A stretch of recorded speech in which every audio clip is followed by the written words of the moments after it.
Good morning, geometry. Today, I am a little upset that we're having school in the first place. I think that's kind of ridiculous. I'm sure you guys are too. So I'm going to keep it very simple today. We're going to do basically the bare minimum. So there you go. We are working on the week 16 notes, but as you can see, there's only 2 pages of the week 16 notes. We're going to do half of them today. We have two more shapes to learn about in our polygons unit, and those are trapezoids and kites. We will do trapezoids today, kites probably Monday. So let's see, trapezoids. I'm sure you've worked with them before in like middle school, elementary school. So a trapezoid is a quadrilateral with only one pair of opposite sides being parallel. So we can see in this trapezoid that the top and the bottom are marked as being parallel, but the left side and the right side are very clearly not parallel. Like if I were to extend those sides, they would cross each other. So in a trapezoid, these two parallel sides are known as the bases. So that's a base, and that's a base. So the trapezoid has two bases. And one other thing that's going to be true for all trapezoids, it's basically the only thing that's going to be true for all trapezoids, only other thing, is that the consecutive angles here are going to be supplementary. So these are going to add up to be 180. And it's only those angles along the sides that aren't the bases. So like these two are going to add to be 180, but if I tried to add like this angle and this angle, it would not be 180.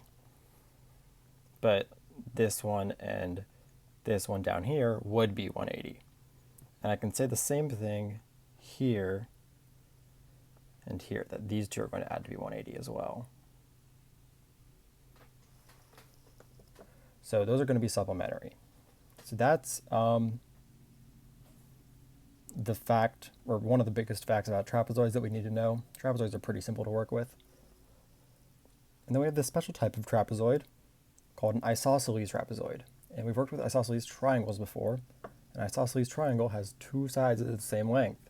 Well, isosceles trapezoid, it's the exact same thing. It's a trapezoid with two sides that are the same length.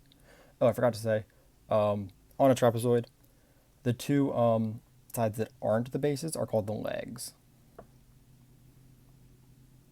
So it's either a base or a leg on a trapezoid. And an isosceles trapezoid has its legs being congruent. So the bases are parallel, but the legs are congruent.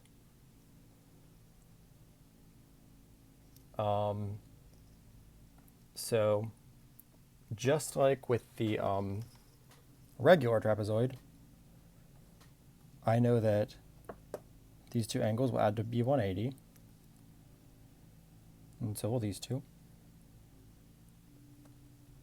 But the base angles are going to be congruent.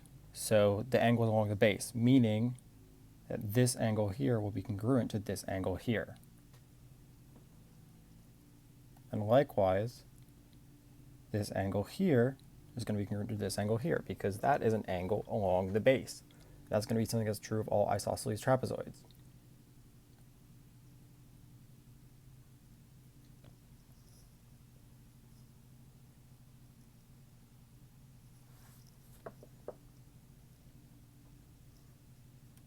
And one other thing that's true about isosceles trapezoids is that diagonals are going to be congruent. So I drew in my diagonals of that trapezoid, and we can see that like they're not going to bisect each other. It's not like with the parallelograms where it was like this part would be congruent to this part. No, that's not going to be true here. So I'm erasing those tick marks I just drew in. But since they're congruent, I know that they're just going to be the same length in general. And actually, this part up here is going to be congruent to that part up there. And likewise, this part on the bottom is congruent to this part on the bottom.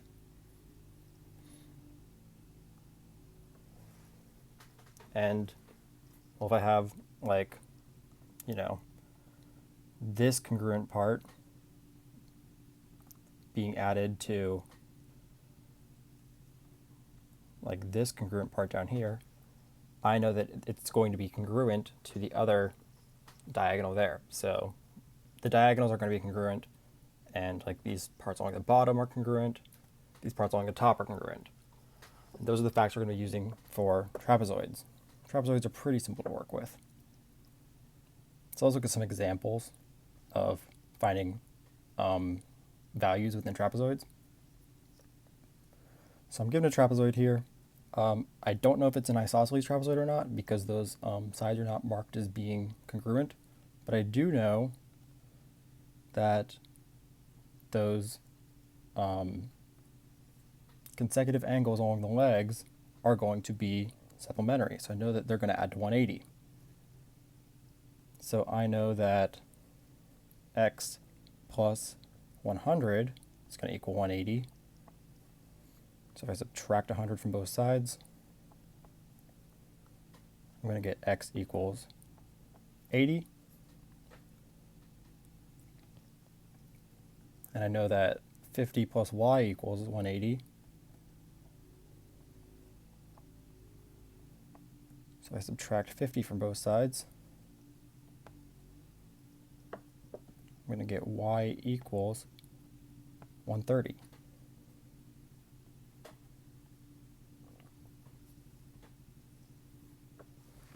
So I know that those angles along the legs must be supplementary.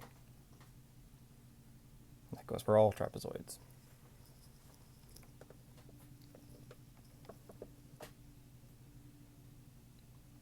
All right, number 2 here. So this one, well, I have to find those 3 variables, a, b, and c. So I'll just start by saying a equals, b equals, c equals. And I notice that this one is an isosceles trapezoid because it has those 2 congruent sides being marked there. So I know, because it's an isosceles trapezoid, that this angle here is congruent to this angle here. So I know that c and 60 are congruent. So c equals 60. I also know, just like with the last one, that these 2 angles here are going to add to be 180. So 60 plus a equals 180. Subtract 60 from both sides. A equals 120.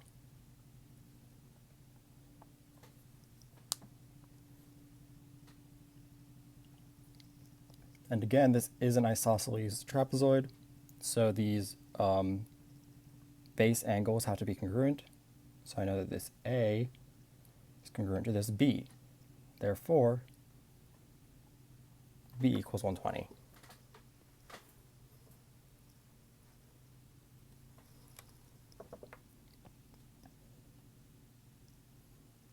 And this third one, let's see, I have this trapezoid. It is isosceles because these sides are marked as being congruent, and I see the diagonals drawn in. It tells me AC equals 10. So here's AC. And it wants me to determine the length of BD. So here's BD. Well, diagonals are congruent. AC and BD are both diagonals here. So if AC is 10, BD is 10.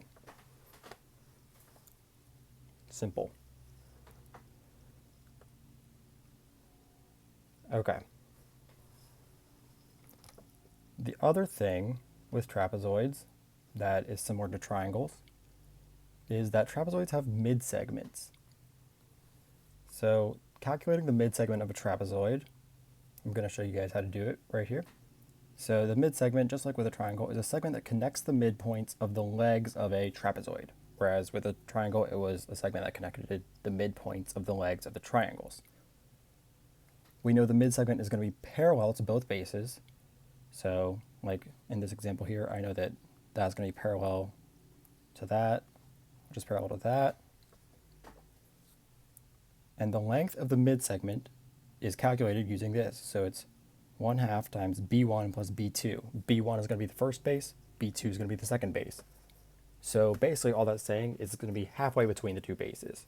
It's going to be the average of the two bases.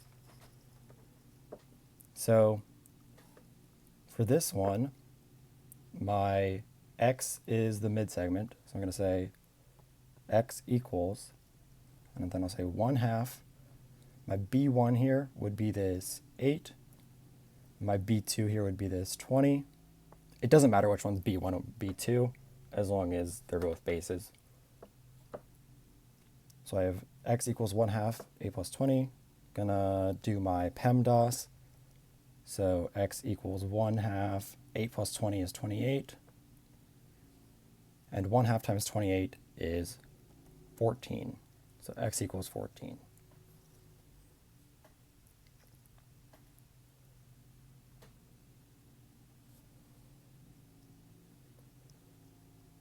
All right, here on number 2, we have another trapezoid.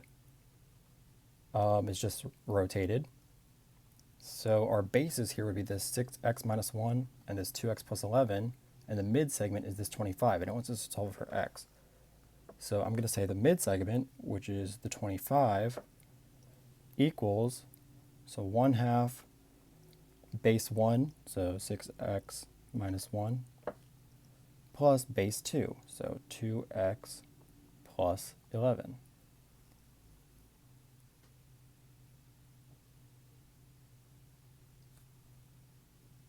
So let's see. I will combine my like terms inside the parentheses. So I have 25 equals 1/2. Then 6x plus 2x is, nope, not 10x. It is 8x. And then negative 1 plus 11 is 10. I will distribute this 1/2 inside the parentheses. So I'm going to have 25 equals 1/2 times 8 is 4x, and 1/2 times 10 is 5. Subtract 5 from both sides. So then I have 20 equals 4x. And then divide both sides by 4 to get x all by itself. Ooh, almost out of room. So I'll come over here. 5 equals x, because 20 divided by 4 is 5. So x equals 5 on that problem. And that's how we would do the mid segment. Remember, it's just the average of the two bases. And that's all for trapezoids. That's all for today. We're going to have an assignment on this tomorrow, not today, just because, take the day off. It should be a snow day, so go enjoy the snow. If you have not done the performance series exam from yesterday, please do that. It should be in Schoology in the week 16, Wednesday 12/16 folder, all the instructions for how to do it. So please do that if you haven't already. Otherwise, enjoy your day. I'll have my office hours as usual, but I'll see you guys tomorrow.